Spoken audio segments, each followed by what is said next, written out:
Praise the Lord mga kapatid. Pwede po kayong mag-share. Share nyo po yung ating service mga kapatid. Upang sa ganun, mas maraming mararating yung salita ng ating Panginoon. Amen. Tayo po yung tumayong lahat mga kapatid. Palakpakan natin ang Panginoon. Praise the Lord. Praise God. Awit tayo mga kapatid sa ating Panginoon.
Let's all pray.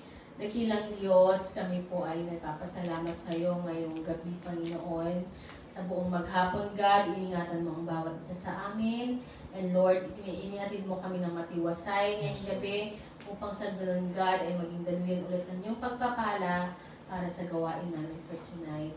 Lord God, alam mo ng mga bagay, Panginoon, na hindi maayos sa iyong mga harapan.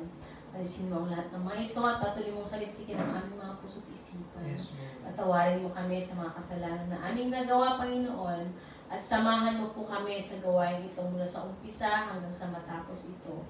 Ikaw po ang patuloy na mangusap, ikaw po patuloy na magpala sa mga nanonood ngayong gabi, patuloy mong abutin ang bawat pangangailangan ng bawat isa, O God. Yes. And Lord, higit sa lahat, patuloy mo kaming palaguin sa pamamagitan ng gawain ito. Lord, we also ask for your anointing sa iyong servant na yung gagamitin ngayong gabi, walang iba si Pastor Robel Cristobal. Bigyan mo siya ng kaalaman, Panginoon, at bigyan mo siya ng wisdom and knowledge na siyang nagagaling sa iyo. Lord God, maraming salamat po.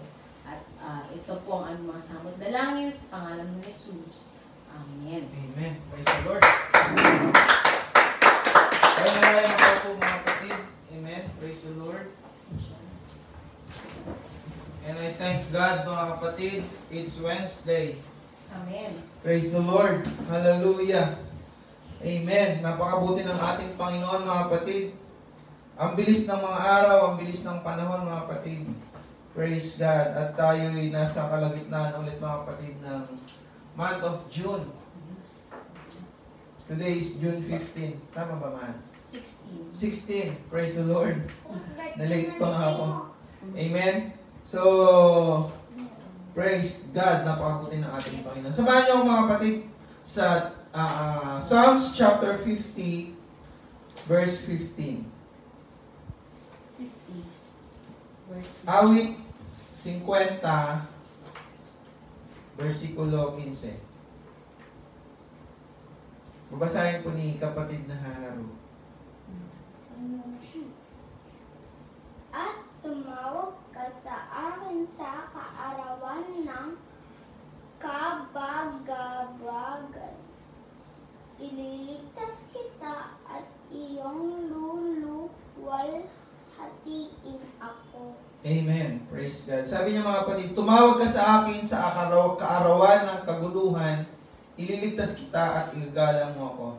Amen. Ang title po ng ating Wednesday night fellowship mga kapatid na tatalakayin ay Call upon the name of the Lord and be saved. Amen. Sabihin po natin mga kapatid, call upon the name of the Lord and be saved. Praise God. Merong isang kwento mga kapatid. Merong isang doktor at kapatiran na nag-uusap. Amen. Ang kapatiran mga kapatid ay nagpa-consult sa kanyang karamdaman. Praise God. At nakita nga mga kapatid sa kanyang result mga kapatid, meron siyang breast cancer. Ang doktor mga kapatid ay hindi alam niyo pagka may mga masungit na doktor, di ba mga kapatid? Pero ang doktor na ito mga kapatid ay masaya. Praise God. Sa kabila ng pag-usap sa isang pasyenteng may sakit na kagaya nito mga kapatid. Praise God. At hindi siya, kumbaga, parang minsan kasi pag nakikipag-usap tayo sa isang tao, parang gusto nating i-transfer yung, gusto nating maramdaman din yung nararamdaman ng kausap natin para magkaroon tayo ng connection sa isa't isa. Pero itong pasyente mga kapatid, nalulungkot siya. Ngunit itong doktor na ito mga kapatid, masaya. Praise God. Habang nagdi-discuss doon sa kanyang pasyente. Praise God.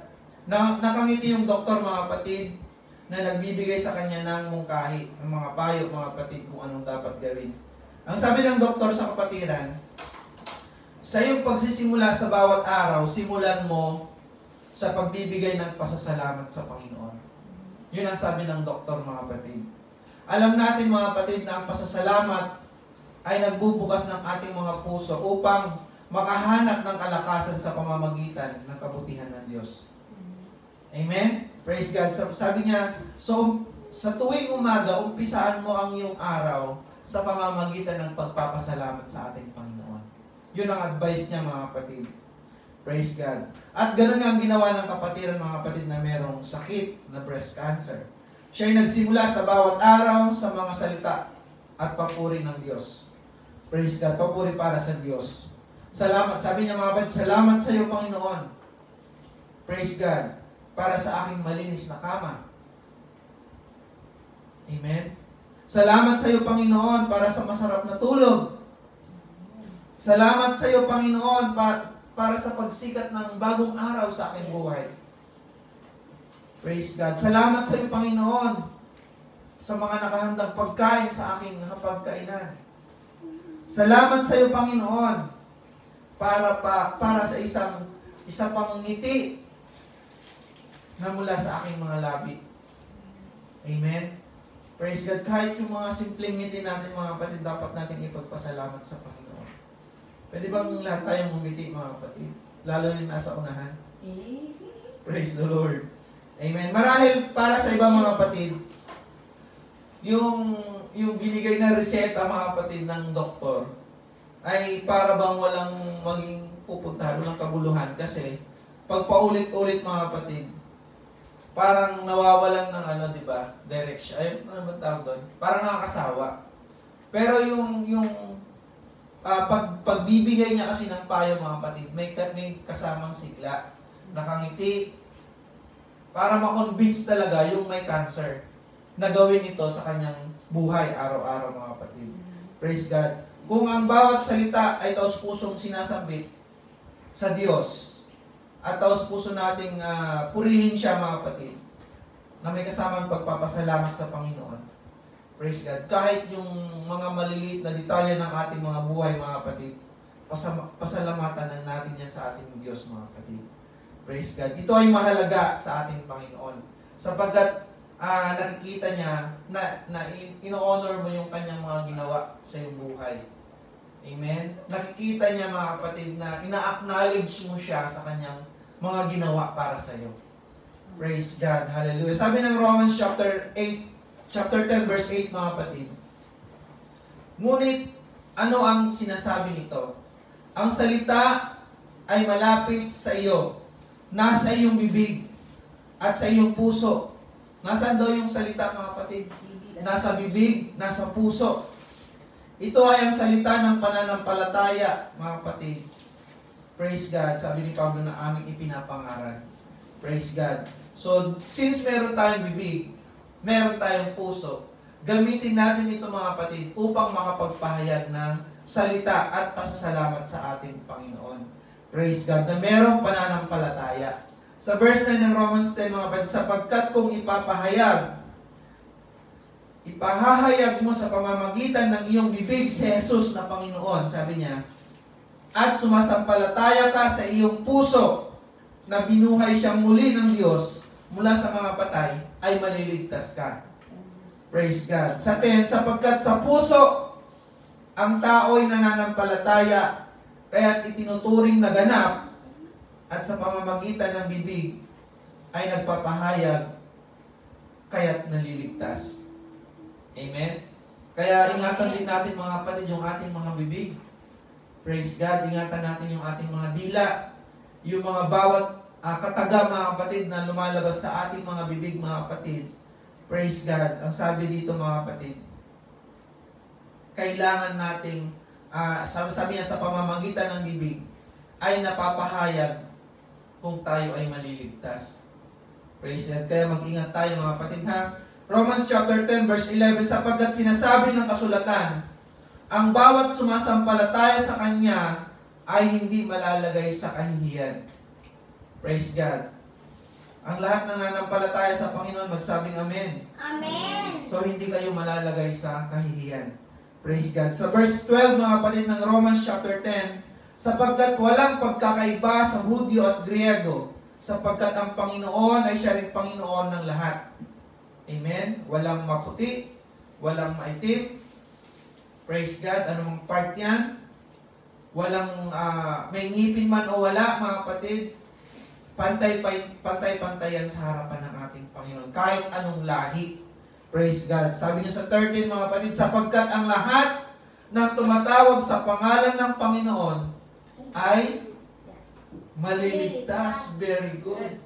Praise God. Ang galing naman ni kapatid na Hana. Amen. Pwede ba natin palakpakan ng ating Panginoon? Praise God. 1 Thessalonians chapter 5 verse 16. Magalak kayong lagi. Amen. Grabe yung pag-convince ng doktor dun sa pasyente, mga kapatid. Sabi niya, magalak kang lagi. Praise God. Kumbaga mga kapatid, yung iniisip ng pasyente na meron siyang sakit, habang itong doktor naman, ini-inject niya mga kapatid na purihin ng Diyos sa anumang sitwasyon. Magalak kayong lagi. Kumbaga, tinatanggal ng doktor na yun kung ano yung nasa isip ng pasyente. Praise God. Pinapalitan niya ng salita ng Panginoon, pinapalitan niya ng verse, mga kapatid. Amen. Upang sa ganun, yun yung magiging buhay niya sa araw-araw. Amen. 1 Thessalonians chapter 5 verse 17, manalangin kayong walang patid. Hello? Amen. Pray without ceasing. Yung mga nananalangin bago bumangon, magsabing amen. Amen. Bago bumangon. Oo, bago bumangon. At nananalangin bago matulog. Di ba? Pinapractice natin yan bago tayo bumangon, mag-pray muna. Okay ba?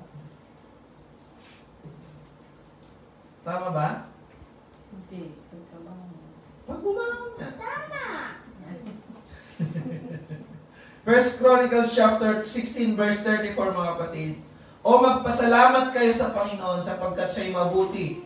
Yes. Sapagkat ang kanyang tapat na pag-ibig ay nananatili magpakailanman. Amen. Sabi niya mga kapatid, praise God. Colossians chapter 4 verse 2 mga kapatid.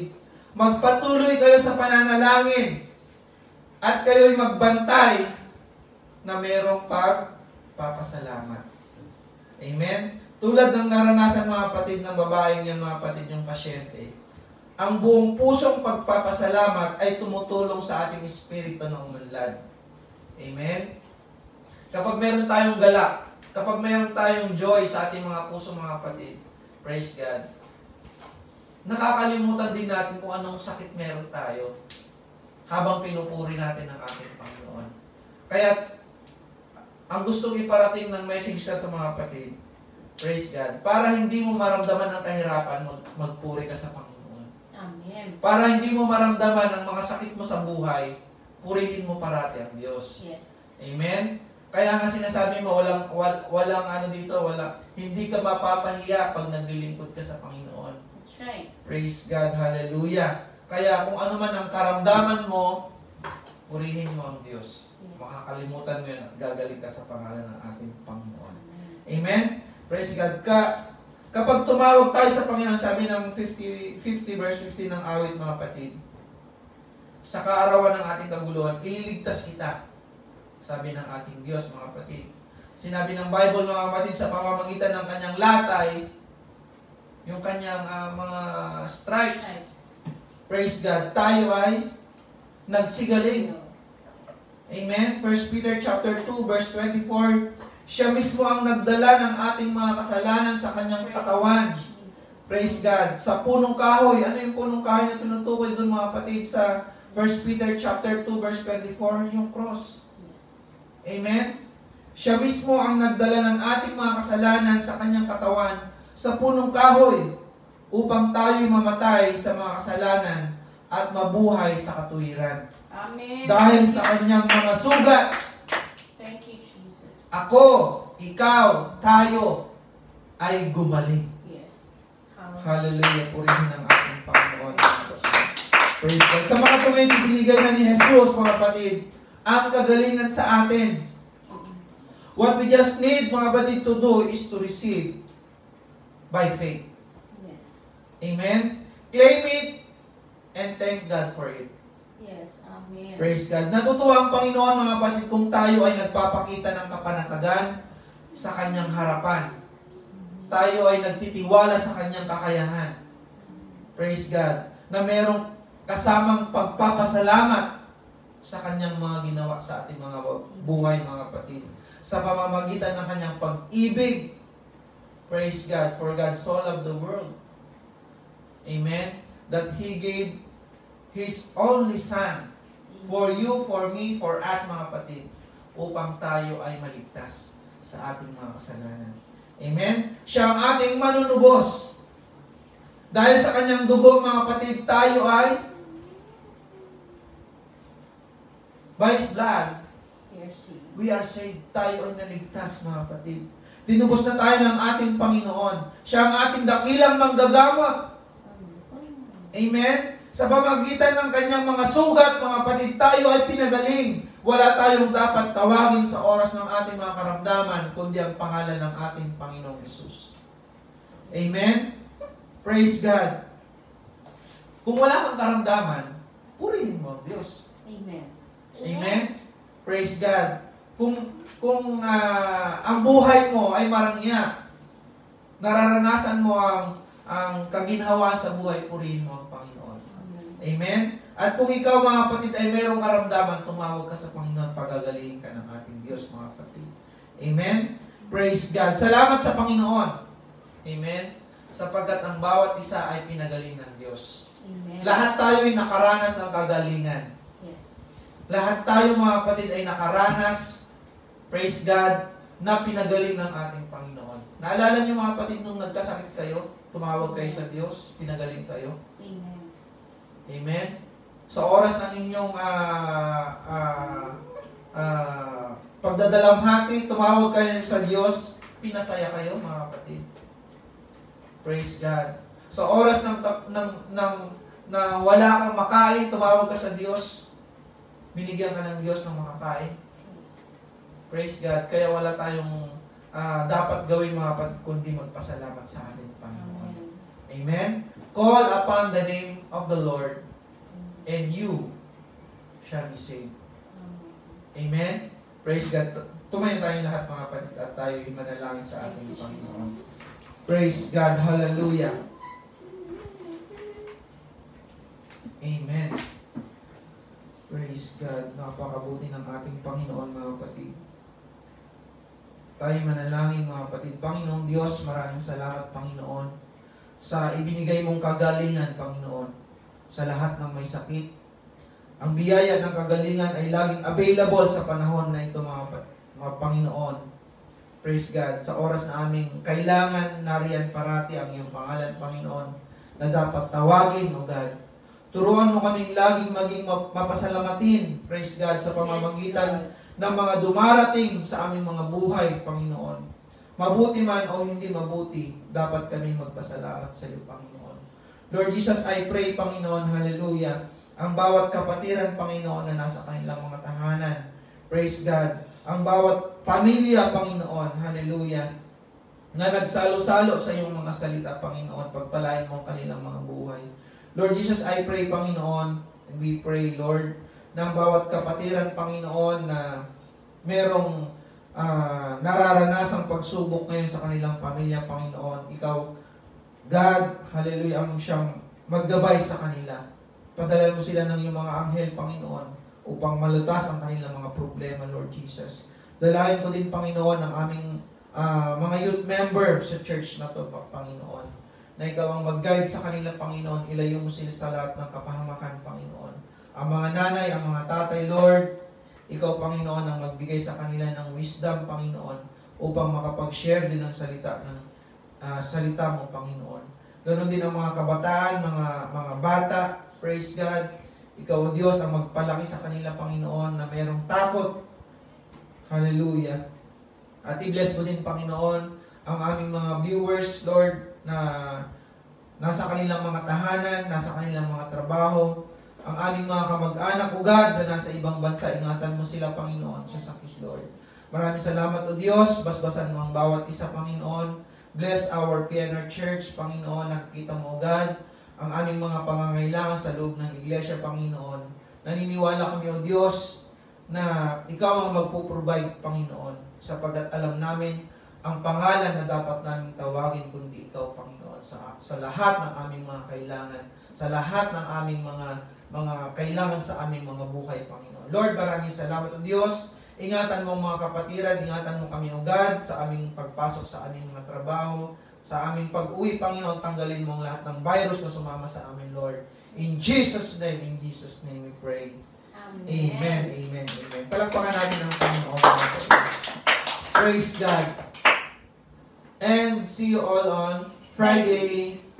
God Amen. bless everyone. God bless everyone. Praise God.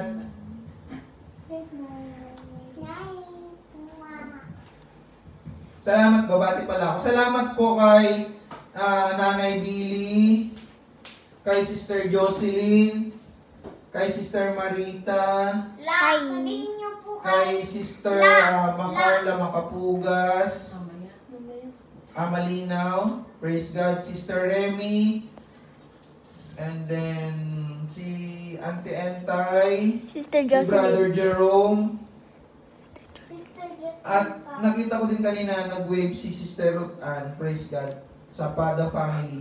God bless mga kapatid. God bless. Salamat po sa inyong lahat. Pagpalain kayo ng Sabihin ating niyo kay Panginoon. Primo happy birthday para bukas.